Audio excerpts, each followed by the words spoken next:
हाजिर हुए हैं दोबारा 4 घंटे बाद। आपके सामने देखें 2 फ़िश रखी हुई हैं और हमने 4 घंटे इसलिए मैरिनेशन के लिए रख दिए थे क्योंकि हमारे पास बहुत टाइम था।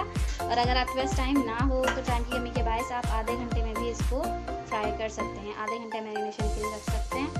तो अब आइए हम अपनी फ़िश को फ्राई करने के लिए रखते हैं। ये रहा हमारा ऑयल, हमने पहले से इसको हाई फ्लेम पर रख दिया था और अब इसकी जो स्मेल है वो निकल चुकी है। हमने सरसों का तेल यूज़ किया था और अब हम इसके अंदर फ़िश डालेंगे।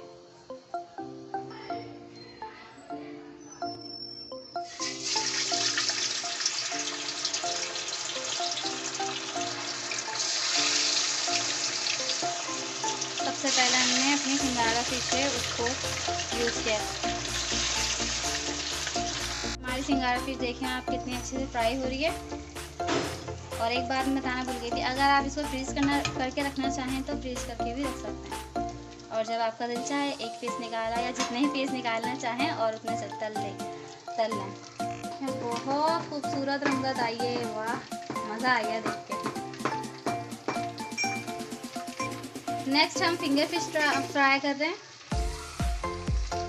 अब इसकी रंगत देखते हैं कैसी आती है। हमारी फ़िश इतनी जल्दी रेडी हो गई है, तकरीबन 5 मिनट के अंदर अंदर हमारी फ़िश वो जो है पूरी पक चुकी है। वो इसलिए कि मैरिनेशन के लिए बहुत देर तक रखा था, मसाला भी अंदर अच्छी तरह से जज़्ब हो चुका था और जो सिरका यूज़ किया था हमने उस सिरके में आधा उसको मैरिनेशन के वक्त ही गला दिया। फिंगर फिश भी है वो भी रेडी हो चुकी है और ये भी बहुत प्यारी लग रही है और खाने में भी बहुत लजीज बनी है क्योंकि मैंने चेक कर ली है।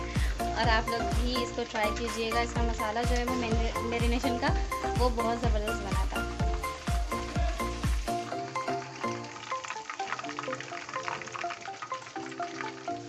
देखें जनाब, ये हमारी फिंगर फिश और सिंघाड़ा फिश बिल्कुल तैयार है और इसको सर्व कीजिएगा रायते के साथ।